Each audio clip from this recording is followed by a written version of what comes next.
Welcome to the Previously Rockhounding podcast, where we explore the world of rockhounding and lapidary from the ye olden days of the 1970s and 80s through the lens of vintage issues of Rock and Gem magazine. This episode, we're doing something a little different, and we're not looking at Rock and Gem magazine. We're looking at the Mineralogical Record from July 1974. Well, July-August. July-August. We'll get into that here shortly. If you're a new listener here, the way it works is I read the issue, Sarah reads the issue. We don't discuss it at all, and we come together here on the podcast and share our thoughts on it. So, like Sarah said, we are reading the Mineralogical Record, not Rock and Gem, because we're about ready to leave the 70s and go into the 1980s as far as Rock and Gem goes. But before we do that, we wanted to read a magazine from one of their competitors a little bit, kind of, sort of, not really. We'll get into it. But the Mineralogical Record... From the same era, 70s. Yeah, the Mineralogical Record is a magazine that was being produced in the 70s. And, well, it's still being produced today. And it's only minerals. And we've seen advertisements for this in Rock and Gem, so we thought we would read one and kind of get a little bit of a feel for what they were producing at the time. Do you have any kind of first impressions on this? Any general thoughts? Well, when you look at it, looking at the cover, very different from Rock and Gem. Rock and Gem has a lot of text and a lot going on, versus Mineralogical Record is just one photo and no words, no, headlines, previews of what's inside. It's just a photo of a mineral. One thing that I'm not sure of is, I know Rock and Gem was sold like in stores. Mm-hmm. I don't know if Mineralogical Record was ever sold in stores. It was purely a subscription thing. Yeah. I mean, even today, I don't think they've ever been sold in stores. So that would make a difference. You wouldn't need to have catchy titles to get people to buy your magazine. Yeah. Whereas Rock and Gem, they had even like almost like an affiliate thing where you could like do sales through your rock club and like earn a commission. Mm-hmm. Not with the Mineralogical Record. So very, very different feels from it. We'll get into this shortly, but my impression of Mineralogical Record is it's definitely more academic. Yeah. It's more professional. Mm-hmm. I'm totally biased though. I love the Mineralogical Record. Like the modern ones, they're so good. The modern Mineralogical Records are great. They produce yearly supplements, which are like almost, it's like a book. They're like 300 pages sometimes. Yeah.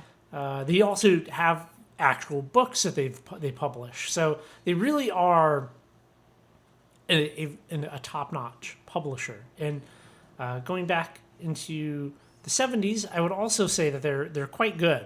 Do you have any other thoughts on it? Do you know when they started? I want to say 1971. Okay, so we're at 74. So they've had a few years to get their footing at this point where we're stepping in and reading. Interesting.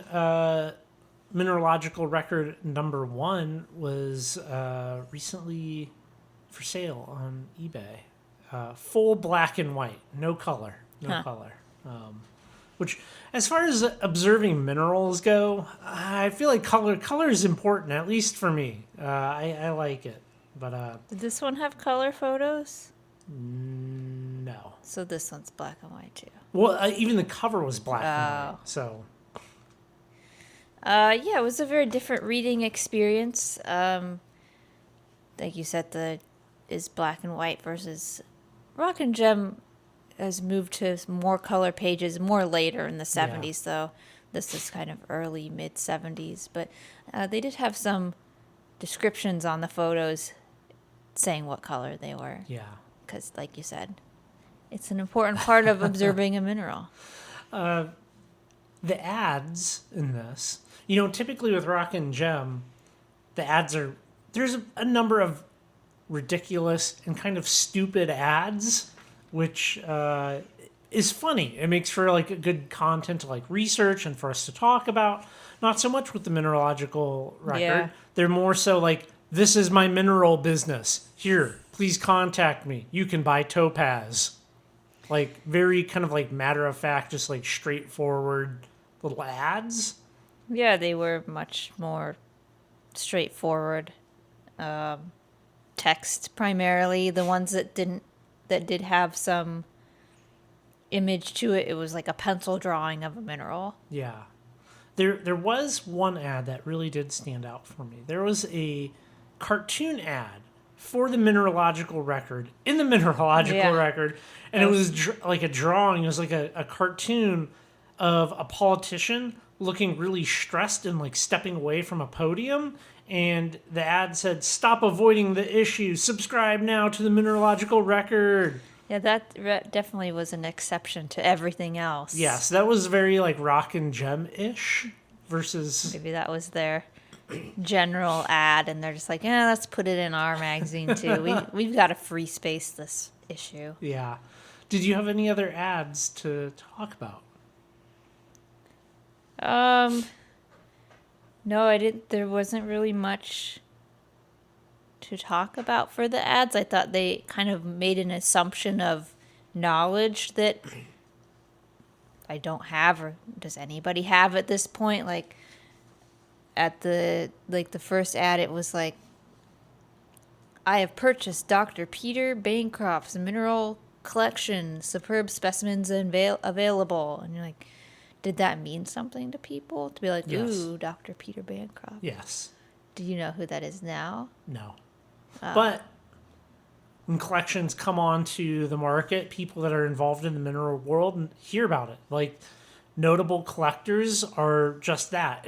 We're talking about a very kind of like I wouldn't want to say a small world, but people that have serious collections or themed collections, they're very well known. So if somebody said the currently Rockhounding mineral collection came on the market, a certain number of people would be like, oh, okay. Yeah. You know.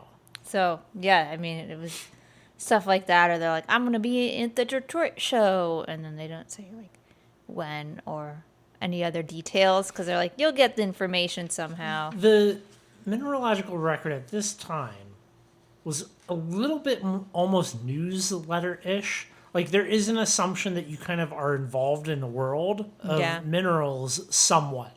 Mm-hmm. And, you know, they refer to people without saying exactly who they are sometimes. And it's just like, if you were in the mineral world in 1974, you got it. Us now, we don't really get it. Yeah. So, unlike Rock and Gem, Rock and Gem has columns. Mineralogical Record has departments. So we have departments and articles to go over. Is that that's how I was? Yeah, they they're just call their columns departments. So the first department is the editorial. This editorial was all about mineral collections being donated to colleges, which sounds like a good idea, but it often just ends up really poorly. It ends up with specimens being lost or destroyed, and it was just kind of I don't know. I have a hard time referring to them as departments, because when I think of a department, like I mean, it's the dispatch from the editorial department. Yeah. I mean, it's not the department isn't the column. It's just the department bulletin column. Which, onto the subject of donations, this is something that I'm a little familiar with in researching historical rock and mineral collections. So many of them get destroyed once they get given to a college. Like, this idea that academia needs these collections is not... That may have been the case in the 1800s and early 1900s, but today, if you donate an amazing collection, it's probably not going to... You're better off selling it to somebody. You're better off selling it to somebody because some, like... freshman college student is going to be like, do a scratch test? Let's get these world-class specimens out. let's test their hardness. Let's hit them with a hammer and test their fracture. And that's kind of a well-known thing at this point, that a lot of colleges don't really have good mineralogical departments anymore, and it's just not necessarily a good idea. Yeah, I mean, if you donate your collection, you're kind of donating someone has to be taking care of it, and if that person isn't there, then, or they leave, nobody's really going to take care of it, and they're going to be like, well, we need samples to test in our Geology 101. Here's some samples that nobody's touched in a decade. Why not use these? And that is the problem. That's why you should never, ever donate anything to a college. Let them buy it if they want it. But this idea that you donate it as a means of preservation, you're really, it's kind of a big ask of somebody that, or organization that is not super into it. Right. Yeah. I mean, they end up getting stolen. Like, good stuff just vanishes, I mean, I've heard of many different collections being donated to colleges. I mean, there was an incredible collection here in Spokane, Washington, and I believe it got donated to Eastern Washington University, and now it's like gotten distributed. Some of it's been thrown out, lost to time, like sitting in a box somewhere in some storage. Like, who knows? There's like little to no record of it. So, I thought that's an interesting take. Like, most people hold these types of places in like high regard, but geologists are not mineralogists. You're just two different fields, Yep. So that's a thing that was happening in the 70s and continues today. Yeah. Moving right along. Friends of Mineralogy. The Friends of Mineralogy is an organization that's still around today, with regional chapters, and they work to promote mineral collecting, expand the collection of mineral specimens, things like that.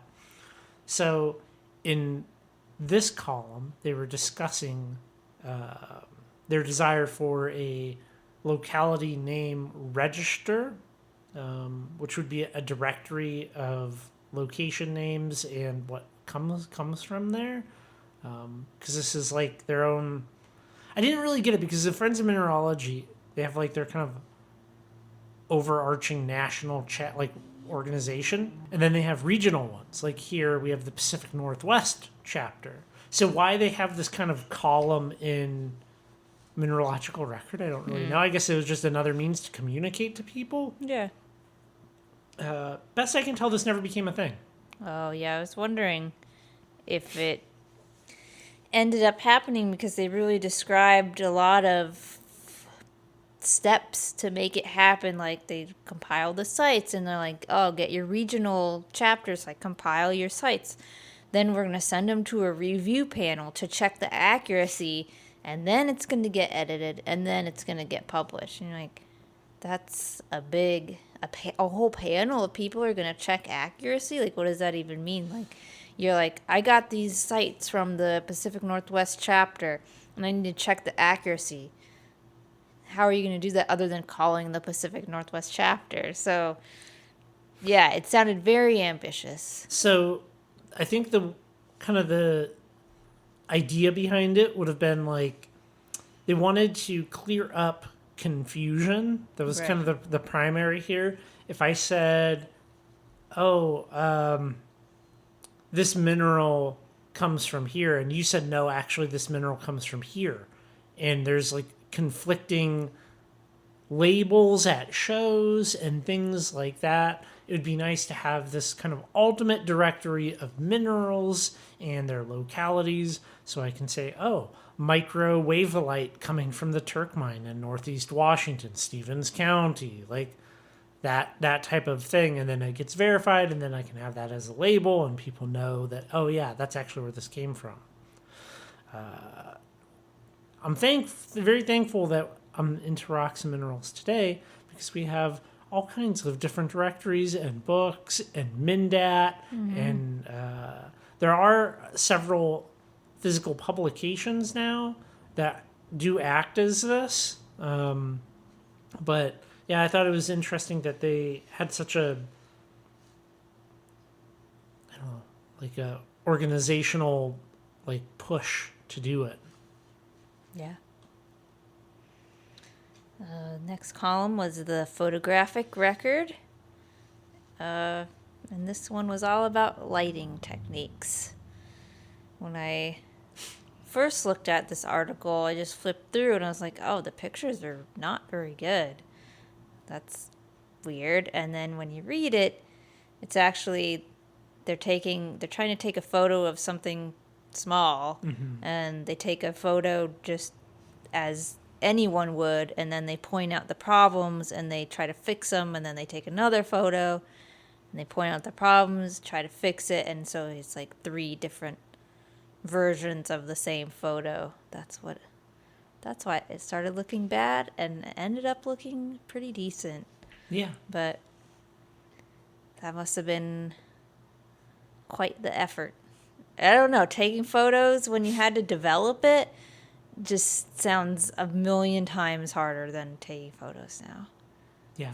When you have to use like film with the ISO, you can't just be like, switch the settings. Here we go. Okay, new settings. Have your own dark room. Yeah. That was the answer back then to it. Yeah. Still, you like take the photo, and then you develop it. You really got to take notes and be like, okay, this photo I did this thing. This photo I did this thing. Versus like, take it, look at the photo. Yeah, pretty much all of the photos that I see from the 70s, I'm like, those aren't as good as the ones that I take with my phone. Yeah. As far as what we have available today for taking good photos, it really is like quite incredible compared to what we had in 1974. Just like a modern DSLR, modern optics. I mean, Yeah. We were recently on a rockhounding trip, and I actually measured this out on Google Maps using my phone that has a 3x optical lens to be able to zoom in on a bridge that's like 5 miles away, and it looks clear. That's pretty good. It looks really good. Looks Yeah. really good. Still, the lessons that the author wrote about in the article are still good. I mean, lighting is very important to taking good photographs, and Yeah, where your lighting is coming from and the faces on the minerals. So, I mean, still good Mm-hmm. information. Yeah, it's still good. I certainly see plenty of poorly lit, wet, blurry photos of rocks and minerals on Facebook. So those people they need to read that article. They need to read it. So the museum record, which is another department here. This was a column on museums and how mineral exhibits should be better, in the author's opinion. They should be better. And on like what should be done, and talked about new mineral exhibits. He talked about new mineral exhibits at the American Museum of Natural History. So it's kind of just like a little like report, like, oh, Yeah. this is a thing. I mean, he was saying they should be more interesting, like a science biology exhibit is. And I think that we've kind of seen that if we think about the Mineral Museum in Butte versus I guess it's not, I don't know how a mineral, maybe this is not a good comparison, but versus the John Day Fossil Bed Condon Visitor Center, that like it's fossils, so it's a little bit easier to tell a story with fossils than minerals. But one of them in Butte, it was like cases of minerals with labels, and it's a fossil museum, or the John Day visitor center museum, it was like exhibits and like things all around you and photos and information, and the fossils were there, but they weren't 100% your focus. It was a lot more going on. Some of the exhibits at Butte had a lot more of a personal story Yeah. to them. Some of the big cases that have some world class Yeah. specimens are like photos of people doing the collecting. They had a little Which- more context. Yeah, they weren't. I look at it like you can have a mineral museum, and then you can have I don't know. I guess the museum that somebody that is into minerals would want, which are two kind of different things. The museum at Butte has a lot of minerals, and it's very approachable by the lay person. The amateur can go there and enjoy it and read the labels, as opposed to if you're a mineral nerd, you want to see like all of the science. You want to like a timeline of mineral development. Like there's a lot that like you could really get into as far as like optical mineralogy. How about like a thing about descriptive mineralogy? Like they don't have that stuff because it's like too in the weeds. I think it's too much of like dorking out about something for average people to just walk through and be like, huh, okay, descriptive mineralogy? What? Like, I don't know. I don't know. I don't think so. I mean, you go to the museum to learn something new. True. I mean, does the average person really want to walk through a whole museum full and be like, oh, look, that one's green. Oh, look at that. It's a black crystal. Oh, look at that little white thing. Like, kind of, you need something to break it up. You're not just, if you don't know what you're looking at, you're like, there's one, there's another one, there's another one, another case full of minerals. And over here, a case full of minerals. Like, I think you do need some more. I think you could add a little more information into it. Well, if there's any mineral museum directors out there listening, my idea for this is to have mineral identification for amateurs in a display case, going through all the kind of procedures that we can do affordably at home to identify minerals, as opposed to modern mineral identification where you're like, cool, yeah, let me just get my $170,000 micro probe and electron microscope out and my XRF and my XRD and all of that stuff. I would think having that type of display where you're like, oh, you found something cool mineral somewhere, like here's the steps that you can do yourself. I always thought that would be something that would be good at a museum, but I've never seen it. Guess we haven't been to any, just one actual only mineral museum. Yeah, Maybe we need to go to some more. I wonder how many even exist at this point. that's true. That's a good point. Not really something you see at a museum. We have one more department to cover, and that is record bookshelf. I didn't really get the concept behind this. So the guy is reviewing 2 books, and in the process, he went to the local library and pretended to not know anything about minerals and asked the librarian for help. And they're like, well, yeah, here's the Encyclopedia Britannica, and then there's some other book that they suggested that wasn't very helpful. And it was just kind of like about the struggle of like learning about this stuff. He did bring up a good point in the column though, when he said, how does the amateur set out to find out what books to consult? Like, if you want to be into something and you don't know anybody else to consult, and this is pre-internet, and you go to the library, Yeah. I don't know. I guess there was also like kind of like a mineral museum, mineral library in the town, and the librarians didn't even recommend he like go there. Oh. I mean, I don't know. Librarians don't know everything. Tell me about this niche subject that you're not interested in, and they're gonna be like, encyclopedia. search the card catalog. I don't know. Well, this problem is completely solved Yes. today because I buy a massive amount of books, I read them, I review them, I list them on my website. And if something's junk, I say it's junk.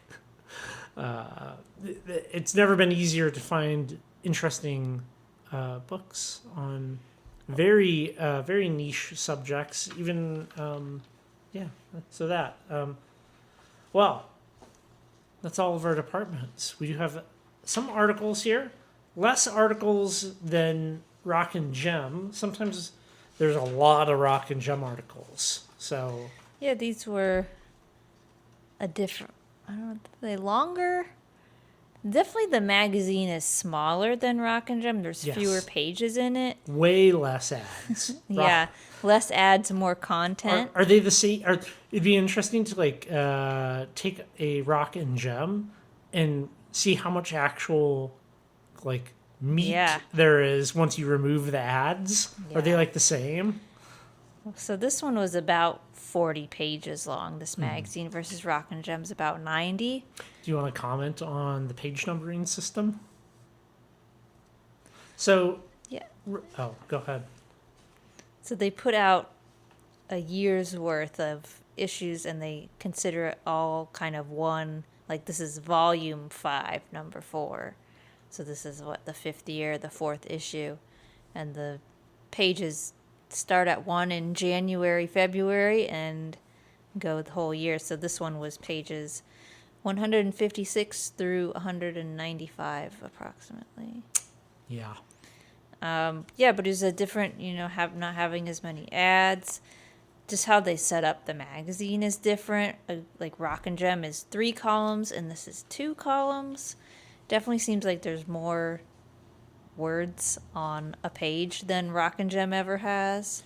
They didn't do the thing where an article stops on page 20 and continues on page 85, so it was nicer to read.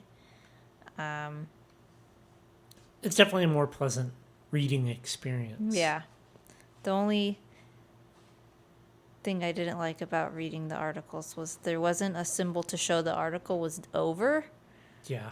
and so I got a little confused sometimes, but it was a much smoother and easier reading experience. The first article, varieties of siderite occurring in vesicular basalt between Moscow, Idaho, and Pullman, Washington. I specifically picked this this older mineralogical record for this article. Yes, because that's relevant to us. So this article, in my opinion, really blows away the type of articles that we get in Rock and Gem. I like just how it's just very straightforward, totally frank with their writing. They have a focus in this one. The main focus of the article was bow tie siderates found in Pullman, Washington. So, an interesting variation of siderite. The article has very well-defined sections with an introduction, history, locality, some descriptive mineralogy, which that's not a thing really people are into that much anymore. And then they also have some physical, chemical, and X-ray data, as well as other mineral associations found with it, which that is something that we collectively, we have really gotten away from is mineral association. It's nice. It's one thing to be like, okay, cool. Yeah, there's this thing here. But if you are looking at a more regional take on it, what if that is not the only place that the bow tie siderite occurs in these rock quarries?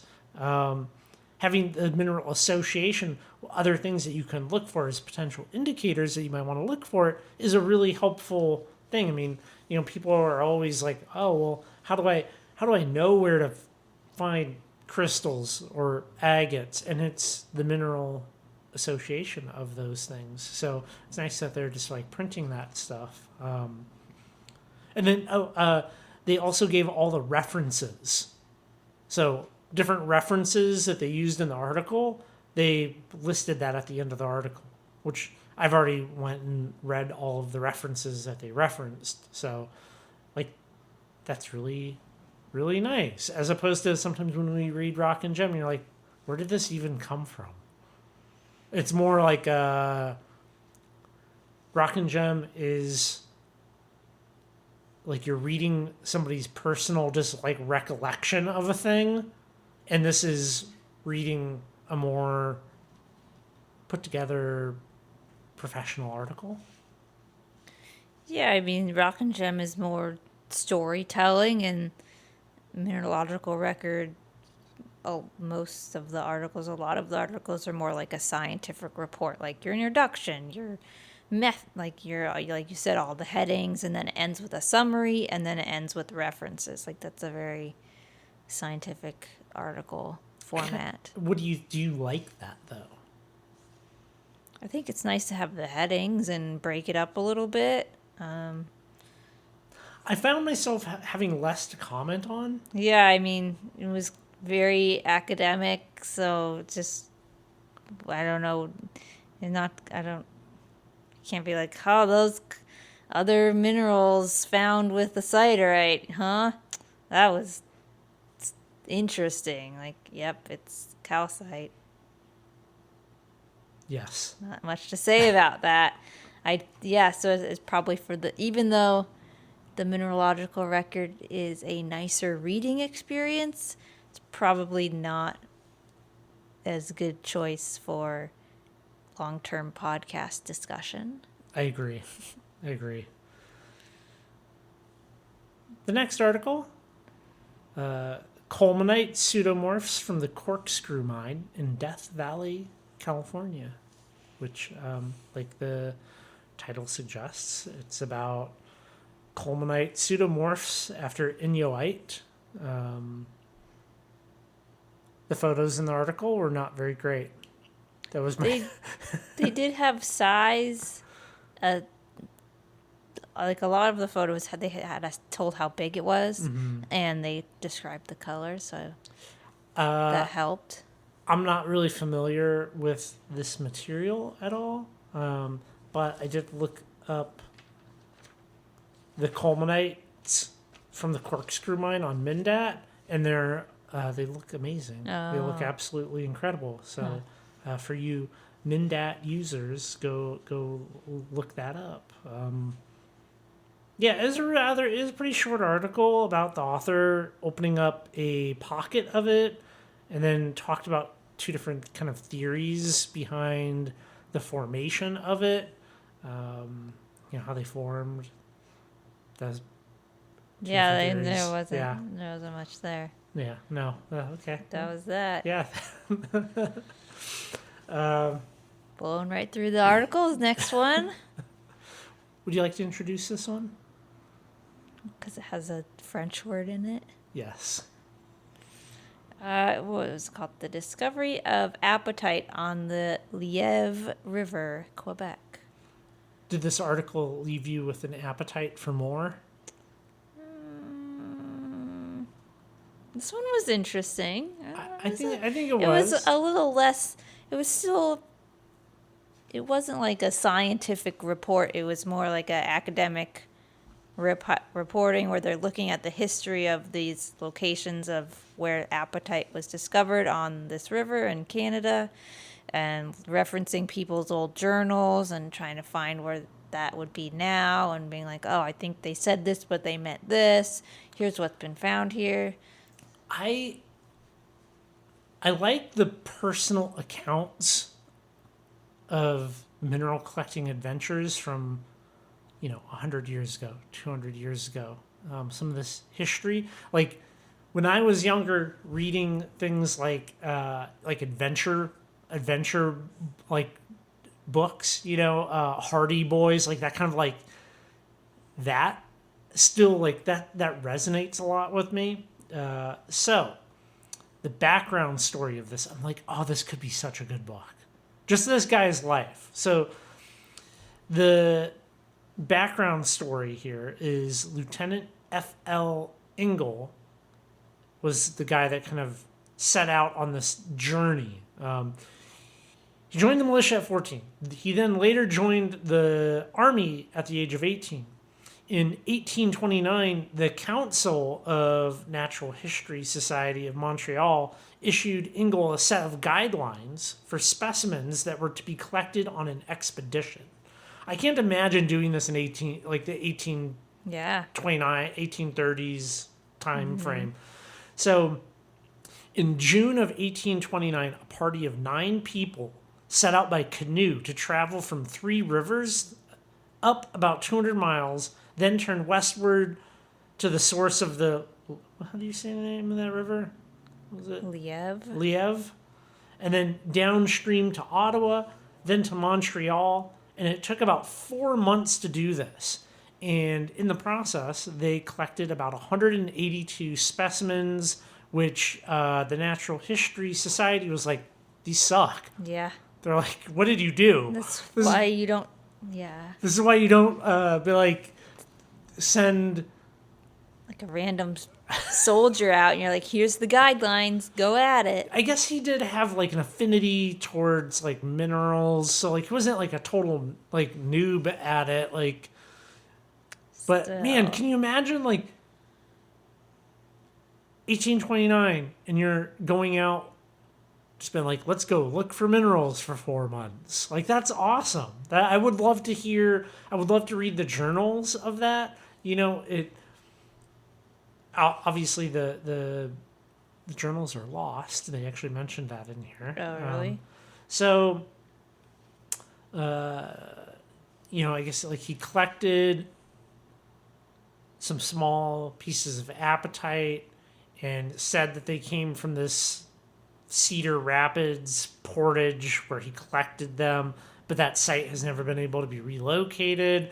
And there's a couple of different theories behind that. Oh, is it like, was the where that was, is it now gone because of a dam and it's like all underwater? Mineralogically, there shouldn't be apatite at that exact location. So like, were they just like making things up? There's a lot Were of... they just lost? Yeah. Yes. They thought they were one place, but they weren't. Yeah. How good were their maps? You know, I guess I just like things like that, you know, like reading the stories of mineral collecting in Siberia. I have a nice book on that, which it's just, I can't imagine it. Like, we are so spoiled now to be like, well, before we go here, let's look at the satellite photos. Yeah. Check the weather. Yeah. Yeah. I mean, this, we did skip over the one article that was exactly what you're saying you like. It was just a excerpt from somebody's diaries, journals when they, in I think 1925, Samuel G. Gordon, went down to Chile and Bolivia, and there wasn't much. I mean, it was an interesting story. There wasn't much for us to comment, but that was in the magazine and it was very long. It was like 10 pages. So other people apparently also like those stories of old-timey mineral exploration, and obviously 1925 was very different from 1840? 1829. 1829. I mean, in the article, in the Samuel Gordon talks about like getting on the boat in New York and you're riding a donkey down a canyon and all that stuff, which was still... Getting on a boat and going from New York to South America, very different than getting in a canoe and canoeing up a river. We're going to derail this just a little bit. There is a location I would like to collect at, and it is a multi-day adventure that requires a long boat ride, lining up of transportation, and a very long hike with multiple nights camping out, and then arranging transportation back to that boat and taking a boat back to our car to drive a long way home, which I would love to do this. That's a little ambitious, even for us. Yeah. And we do tons and tons of bigger rockhounding trips. We mostly drive to them. We don't walk that far usually. No, we don't We usually. never had to take a boat. It would be a lot of new things. If you got me a donkey, I promise I would take care of it and use it for all of our rockhounding adventures. Well, I don't get a donkey. You just ride on it and I have to No, walk. the donkey's a pet. He carries the stuff. We walk next to the donkey. Maybe the dog rides on the donkey. 2 more articles. Next one, go ahead. Minerals of Pikes Peak granite. This was just kind of an overview, really, of the Pikes Peak geology and the minerals that you can find within the Pluton. So that is in Colorado, Pikes Peak. And so you can find topaz, smoky quartz, fluorite, zircons, goethite, to name a few. There's a lot more than just those, but kind of give you an idea of some of the stuff that comes from there. When mentioning where to go in this article, they wrote logs to the main log. I have a hard time with this. They refer to basically rockhounding books as a log, Okay. and I'm like, come on, okay. Logs to the main non-private localities are given in Colorado Gem Trails and Mineral Guide by Richard Pearl. They are hopefully exact enough to lead you in and bring you out safely, but a few readers have probably never returned. Which that's like. Okay. Cool. Like I really want like ominous music needs to play, like dun dun dun. Are they telling you these are the guidebooks to be able to go in and collect these minerals, but if you use them, you could die? Seems like it. Why say that if you honestly... They're not very good? I guess. I mean, if you honestly believe that somebody's going to get a guidebook and then, like, stumble off into the woods and be like, I didn't find my topaz, I didn't bring anything, time to freeze to death, maybe don't suggest those. Like, I don't know. That was just a weird way of... Yeah, I mean, very dramatic way of phrasing it. People do die when they go rockhounding occasionally. Yeah.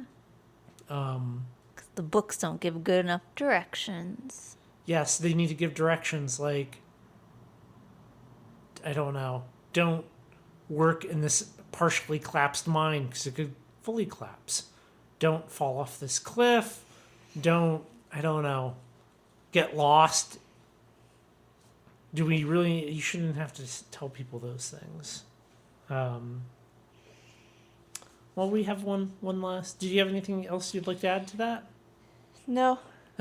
No, I mean, just kind of read like a report on the Yeah. area and there, I don't... Final article, development of the Amherst College Mineral Collection. This article pretty much documents the formation and growth of the Amherst College collection, who donated what and when, and some of the, I guess like the mishaps along the way, such as they had a big fire in 1882, which Very big mishap. basically they lost everything. Yeah. There's only a couple of things after that that aren't destroyed. What did they had just bought a big collection a couple years ago before it and paid a bunch of money and then they had a big fire and it was all destroyed. Yeah, that's basically it. And then they rebuilt it and what the special thing about the Amherst College collection was it was all purchased. Mm-hmm.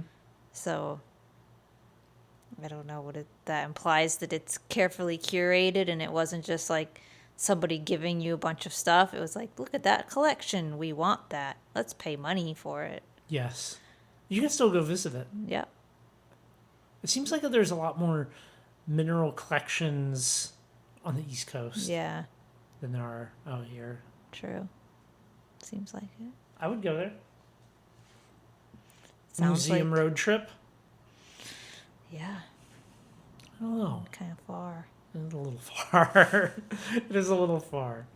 Well, I think that wraps up our detour into the mineralogical record. Yeah, yeah. It's just kind of dry. It was kind of dry, Yeah. so there's not really much to comment on. I like it. I mean, purely Yeah. from the educational standpoint, I think they are good. But It's like a textbook. Like, what are you going to say about a textbook? this It's is just very true. information. Next time, though, we will be getting into Rock and Gem magazine once again.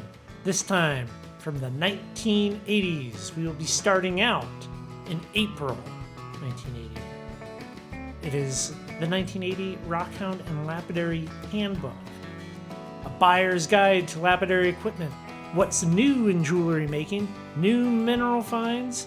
Should you invest in should you invest in gemstones? the crisis in silver and how to make an opal pendant. I don't think we need to read the article to know whether we should invest in gemstones. Or do we? Next time.